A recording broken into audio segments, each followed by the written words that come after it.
جو لوگ دوسروں کے اشاروں پہ چلتے ہیں ان کا انجام یہی ہوتا ہے۔ آپ کیا کہتے ہو؟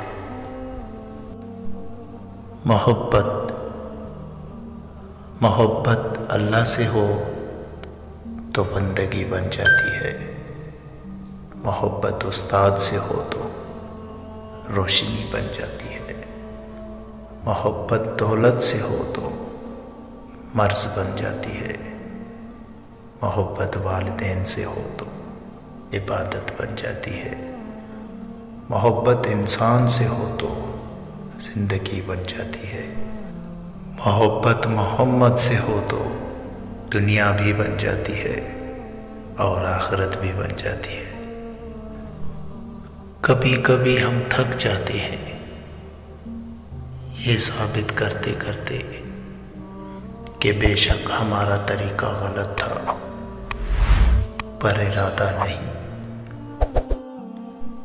آپ کبھی بھی لوگوں کی سوچ کو اپنے بارے میں تبدیل نہیں کر سکتے، اس لیے لوگوں کی پرواہ کے بغیر اپنی زندگی اس طریقے سے بسر کیجیے جو آپ کو خوشی دے۔ لوگ اچھا پڑھنے اور اچھا لکھنے والے کو قابل انسان سمجھتے ہیں، جبکہ حقیقت میں قابل وہ ہے جو اچھا سوچے اور اچھا بولے۔